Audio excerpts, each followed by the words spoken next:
తెచ్చుకొని ఒకసారి జై వాసవి జై వాసవి అమ్మవార్లు అందరూ కళ్ళకు కట్టినట్టు ఎర్ర చీరలతో పసుపు కుంకుమల పూజలతో ఈరోజు అమ్మవారిని భూమికి దివి నుండి భూమికి దింపినట్టు ఈరోజు నిజంగానే చాలా ఆనందంగా ఉంది, చాలా ప్రహ్లాదకరంగా ఉంది. చాలా అసలు ఒక పవిత్రమైన ఈ ఏరియాలోనే పవిత్రతను తీసుకొని వచ్చినటువంటి పూజ కనబడుతుంది.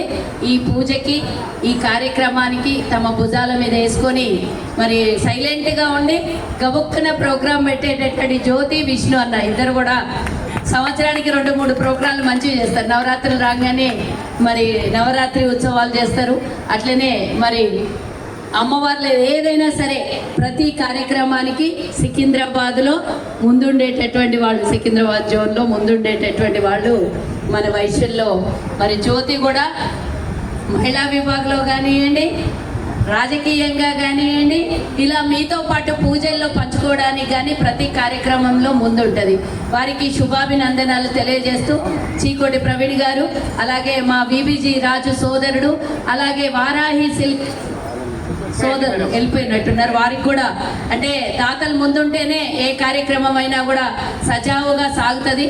అందుకు మన వైశ్యులందరూ కూడా ఏ కార్యక్రమం చేసిన వ్యాపారస్తులు సహకరించి మరి స్పాన్సర్ చేస్తున్నటువంటి ప్రతి ఒక్కరికి కూడా మీరు చేస్తున్నటువంటి పుణ్యము, మీకు దాతలుగా వచ్చినటువంటి వారు లోక కళ్యాణార్థం చేస్తున్నటువంటి ప్రతి కార్యక్రమంలో కూడా వారి వంతు వారి పూజకి కానీ కార్యక్రమాలకు కానీ సహకరించిన ప్రతి ఒక్కరికి కూడా ఈరోజు శుభాకాంక్షలు తెలియజేస్తూ, ఇక్కడే కాదు 4 హాళ్ళు ఉన్నాయంట. ఇందాక జ్యోతి చెప్తుంది 1970 మంది ఈరోజు ఒక రికార్డు స్థాయిలో మరి ఈరోజు మణిదీప వర్ణన పూజా కార్యక్రమాన్ని చేపట్టి ఇంత మంచి కార్యక్రమం తీసుకున్నందుకు నిజంగానే ఈరోజు ఒక 2-3 గంటలలో ఈ కార్యక్రమం ముగుస్తుంది. కానీ దీనికి ముందు ఇంతమందిని ఒక చోట చేర్చి ఈ కార్యక్రమం చేయాలంటే మరి ఎంత కష్టమో మనకందరికీ తెలుసు.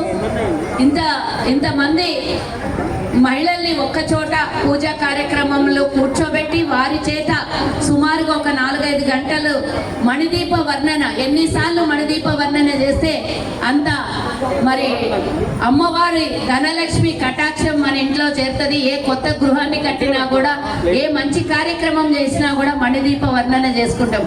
మరి మీరు చేస్తున్నటువంటి ఈరోజు ఈ పూజ ప్రతి ఇంట్లో, మీ ఇంట్లలో అందరికీ ధనలక్ష్మి అష్టైశ్వర్యాన్ని కలిగించి, మీరే కాకుండా ఇందాక చీకోటి ప్రవీణ్ పెద్ద మాటలు చెప్పిండు, అంత నేను చెప్పలేదు కానీ నేను వాస్తవాలనే మాట్లాడతా కాబట్టి ప్రతి ఒక్కళ్ళకి కూడా ఈరోజు మీరు చేసినటువంటి పూజని ప్రపంచంలో ఉన్నటువంటి ప్రతి ఒక్కరికి కూడా మంచిగా ఉండాలని, ఆరోగ్య అష్టైశ్వర్యాన్ని ఆ భగవంతుడు ప్రసాదించాలని నేను కోరుకుంటున్నా. తమ్ముడు దేవుళ్ళ గుడులకి ఇబ్బంది కలిగితే మనం అందరం ఉండాలని, అఫ్ కోర్స్ ప్రతి ఒక్కరం మనము హిందూ భావజాలతోనే పుట్టిన వాళ్ళం, కానీ హిందుత్వం వేరే, హిందువులు వేరే. దాన్ని నేను మనకు ఏ విధంగా తోస్తే ఆ విధంగా దేవుళ్ళని కొలుచుకుంటాం, దాంట్లో ఎలాంటి సందేహం లేదు.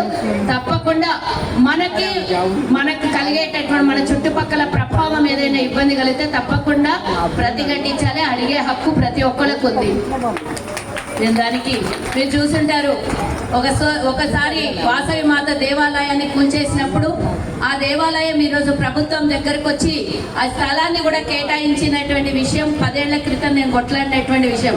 ఆ విధంగా మన హిందూ దేవాలయాలు కాదు, ఎవరికైనా ఎవరి హక్కులు వాళ్ళయి, ఎవరి దేవాలయాలు వాళ్ళయి, వాళ్ళకి ఎవరి హక్కుకు భంగం కలిగితే వారు తప్పకుండా స్పందించాలి.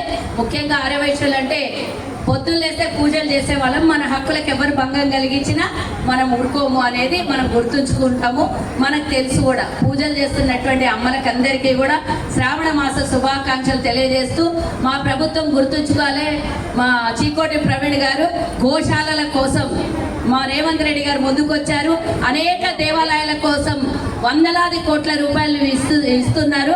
మా కాంగ్రెస్ అని అంటే మీరు అనుకునేటటువంటి కాంగ్రెస్ కాదు, భక్తితో పాటు ప్రతి కులాన్ని ప్రతి మతాన్ని గౌరవించే పార్టీ. కాబట్టి ఈ అవకాశం ఇచ్చినటువంటి జ్యోతికి, అలాగే ఆర్గనైజ్ చేస్తున్న ప్రతి ఒక్కరికి, కమిటీకి అందరికీ కూడా ధన్యవాదాలు తెలియజేస్తూ జై హింద్, జై వాసవి.